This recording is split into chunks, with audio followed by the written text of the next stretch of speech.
ভাইজান থাকতে তাবলীগ এই আলাদা করতে দেব না এবং ইজতেমা তাদের আলাদা করতে দেব না। আমরা একভাবে প্রথম আগে ছিলাম, এখনো থাকবো, ভবিষ্যতে ইনশাল্লাহ এক আমিরের এতে মানব।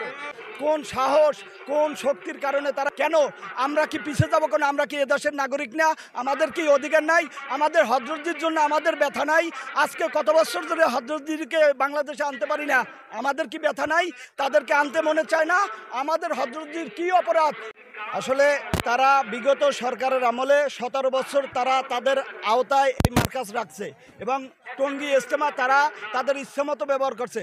টঙ্গীতে এখনও তাদের মাদ্রাসা আছে বড় আকারে, এখানে তাদের মাদ্রাসা আছে। তো আমাদের কেন এই বৈষম্য যেখানে নাই সেখানে তারা এখনও বৈষম্য করতেছে। এবং 7 বছর ওনারা করছে, 7 বছর আমাদেরকে দিবে বলে ওনারা 7 বছর প্রথম ইজতেমা করছে। এবারে ইনশাল্লাহ আমরা অবশ্যই আমরা প্রথম ইজতেমা করব এবং হযরতজিরা আমরা দেশে আনবো ইনশাল্লাহ। 7 বছর যাবত এরকমভাবে প্রথম ইজতেমা করে আসতেছে, এবার আমরা অবশ্যই ইনশাল্লাহ প্রথম ইজতেমা করব ইনশাল্লাহ। আমরা স্বতঃস্ফূর্তভাবে সারা বাংলাদেশের মানুষ, আমাদের প্রাণের দাবি, আমরা টঙ্গীতে ইজতেমা করব, প্রথম দাবি এবার ইজতেমা করবো ইনশাল্লাহ। সাথে লিউজু করে আমাদেরকে প্রথম পর্বের ইজতেমা কখনোই করতে দেয় নাই। আমরা কয়েক বছর ধরেই কিন্তু দ্বিতীয় পর্বের ইজতেমা করতেছি।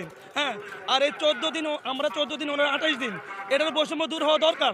যেহেতু নিজামুদ্দিন মার্কাজের অধীনে এই কাকরাইল চলতেছে, আর আমরা নিজামুদ্দিন মার্কাজের আমরা মানতেছি, আমরা মাওলানা শাহ সাহেব আমরা আমিন মানতেছি। তো ওই হিসাবে কিন্তু আমরা এই কাকরাইলটা 14 দিন ওনারাও পাই, আমরাও 14 দিন পাই। ওনারা এই বছর প্রথম ইজতেমা করে পরের বছর আমরা করব। ওই হিসাবে কিন্তু এই বছর আমরা প্রথম ইজতেমা চাই, এটা আমাদের প্রথম দাবি। আর আমাদের ইজতেমা আমাদের হযরতজি মাওলানা শাহ সাহেব আসবে, এটা আমাদের দাবি ইনশাল্লাহ।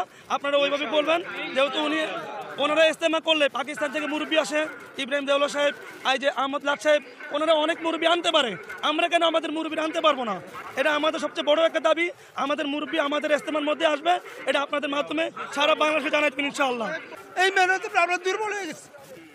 আর সবসময় আমাদেরকে বলা হয় 3 দিনে যাবে তো নিজেকে চার্জ করে রইলা, চিল্লায় গেলা তো নিজেকে চার্জ করে রইলা, 3-4 দিনে নিজেকে চার্জ করে রইলা, আমাদের 700 বছর তো নিজেকে সবাইকে চার্জ করে রইলা। এই চার্জগুলো আমরা পাইতেছি না, এর জন্য নষ্ট হয়ে দিচ্ছি।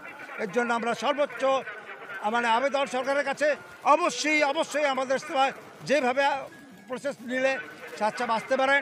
ওনার গুরুত্বপূর্ণ বয়ান, কুদরতি বয়ান আমরা শুনি না, আমরা নিজেকে আবার চার্জ দিয়ে আবার আল্লাহ রাস্তা ভালো হতে পারে আগের মতো। আল্লাহ সেই অবস্থা আল্লাহ পাক যেন করেন এবং সরকারও যেন করেন। আর তারা যেভাবে বাধা দিয়েছে, এই বাধাটা যেন আমরা যে এই তাবলীগের সাথী আছে, আমাদের কাকরাইল আমাদের দরকার, এটাও যেন সরকার বুঝেন। নিজামুদ্দিন মার্কাজের যে অনুসারীরা, যেসব ওলামা ইকরামরা, তাদেরকে যে এরকম মীমাংসা হওয়ার জন্যে, এরকম তাদেরকে একত্রে বসার জন্য আহ্বান জানাইছে। আমরা মুসলমান, আমরা বাংলাদেশের মানুষ, আমরা এটা চাই যে এই দল, এই অরাজনৈতিক দল তাবলীগ জামাতে সবাই যেন আবার পুনরায় একত্রিত হয়, আর সবাই যেন একসাথে কাজ করতে পারে। দিনের এই মেহনত পুরা দুনিয়ার মানুষ এই একত্রিত হয়ে কাজ করতে পারে।